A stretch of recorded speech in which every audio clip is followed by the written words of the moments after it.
For decades, we believed the world ended at the shores of our Caledonian nation. International football was a Scottish invention. We didn't need the world, we had the home nations. We were unofficial world champions 13 times before the first football at the Olympics. But as the world healed from war and borders began to open, the beautiful game evolved. This is the story of a decade of awakening, of stubborn pride, of tactical naivety, and of thick woolen jerseys in the sweltering heat.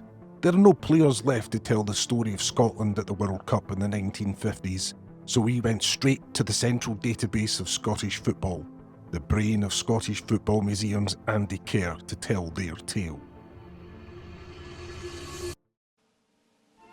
Our journey begins in 1950. The destination? Brazil. FIFA, eager for British participation, offered the home nations 2 golden tickets to the World Cup. The rules were simple: finish in the top 2 of the home nations championship and you're on the boat. The SFA decree was absolute. We go in as champions, or we don't go at all. Yeah, a bit of a cultural misstep from us. Now, I try to sympathise with the heads that be at the time and try and see things from their perspective.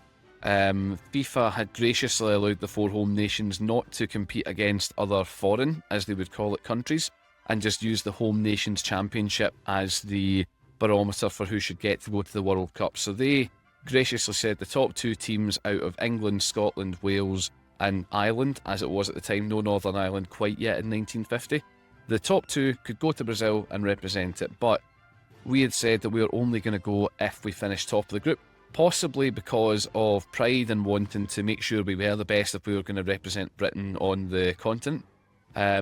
Possibly just because it cost a lot of money to get there at the time, which, to be fair, we have to remember that the world was a much larger place at the time. We didn't know much about it. And even though the first 2 games for us went well, a defeat here at Hampden against England meant that we finished second in the group.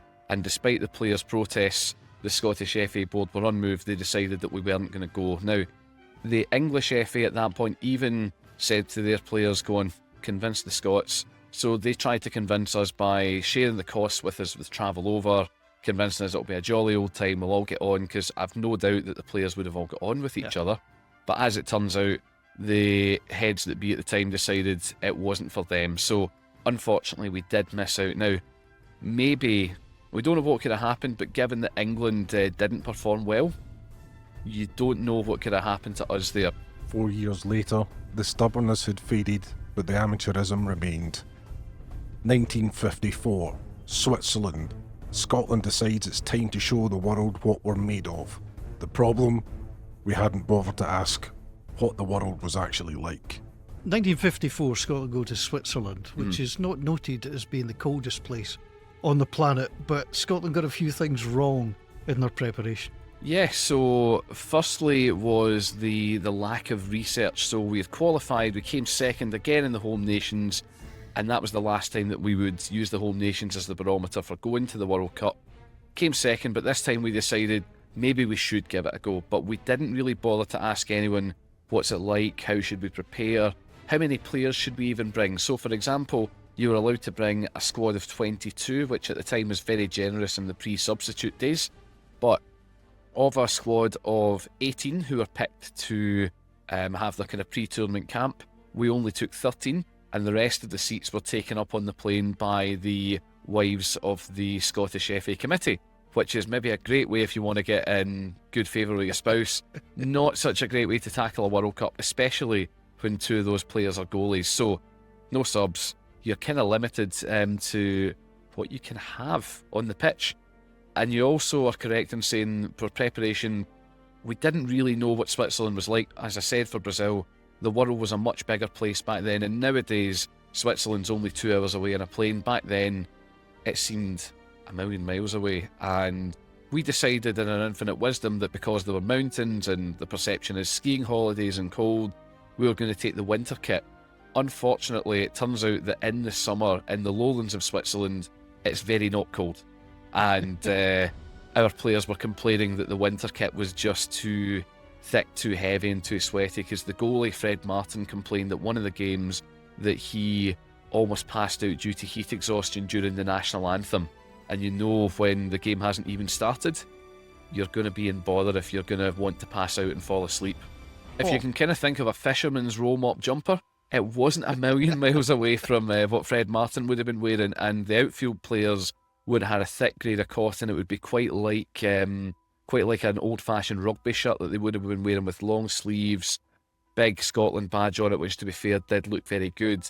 But the problem is, everybody else had already been to the World Cup, they'd done their research, they knew what was involved with it, and while we turned up looking, very stuffy in our kits, they turned up in lightweight cotton, and also the boots that we wore were old-fashioned. For example, West Germany, who went on to win it, had been kitted out by Adidas and Adolf Dassler himself, and Tommy Doherty in particular complained about the kit, and he said the boots in particular that Scotland wore were just so old-fashioned that he knew that things were going to have to change going forward if they were going to actually compete on the continent.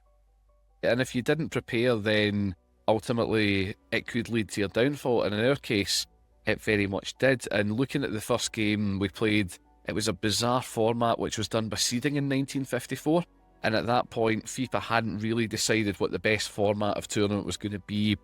Arguably, the tournament as we now kind of know it didn't really kind of emerge until the 1960s, so they decided that Scotland were going to firstly play against Austria, who weren't quite the Wunder team of the 1930s before the Anschluss and Nazi occupation, but they were still a very handy side.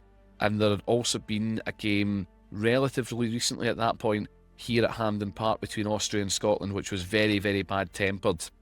So there was already no love lost there. And the second game was going to be against Uruguay, who are the world champions. So Scotland, with 13 players, the wrong kit, immediately you're thinking, this is going to be a very, very big ask here. However, I've got a direct quote from Tam Reid, who is the head of the Scottish FA Selection Committee, and this was ahead of the Austria game, and he's quoted saying, "Our forwards have been instructed to go all out for an early goal, knowing from experience that the Continentals don't like to have to fight back. Special emphasis has been laid on the necessity of hard, but always fair, tackling. This should knock some of the funny notions out of the head of the Austrians." As it turns out, I think it was us that had the funny notions about the way the game was played. So we ended up losing 1-0, and Scotland were probably unlucky not to score a goal, which in the conditions, in the kit we were wearing, is probably not too bad. But with all the shenanigans, Andy Beattie, who's the manager, who's left his job at Huddersfield Town to take the job of Scotland manager at this point, he's had enough of the meddling, he quits, and now we're back to the selection committee, who are all there with their wives at the hotel. Not that there's much selection to be done, it's basically who's the goalie and who's in the stand at this point. And we've got the world champions to play, so off we go at St Jakob Park in Basel, expecting this is going to be a tough ask, but if we can win, we go to a playoff for the next round. Let's see what happens. 7-0 defeat. So not exactly our finest ever, and while some might say that the 1961 Wembley defeat, the 9-3 game, is probably technically the worst, the 7-0 unfortunately is the worst we've ever done in any particular game. I remember asking Davy Snedden, the former Kilmarnock vice-captain, what it was like tactically, and he said, "Son, there were no tactics in those days. You picked your team and you got on with it." And I think that very much reflects the kind of British attitudes of it. When you look at how South American teams were playing, they had a lot of brio, they had a lot of verve, and they were quite swashbuckling. European teams were very, very technical, and I think here in Scotland, England, Wales and Northern Ireland and the Republic, they were still very, very physical. Some of these traits maybe still exist in the game to this day, but in any case, it was clear that if we were going to do something seriously, we really needed to catch up with the way the continent was going. Yep. I'd say it was akin to when Hungary turned up at Wembley. England had never lost to a team outside of Britain at this point at Wembley on their home turf, and Hungary absolutely embarrassed them.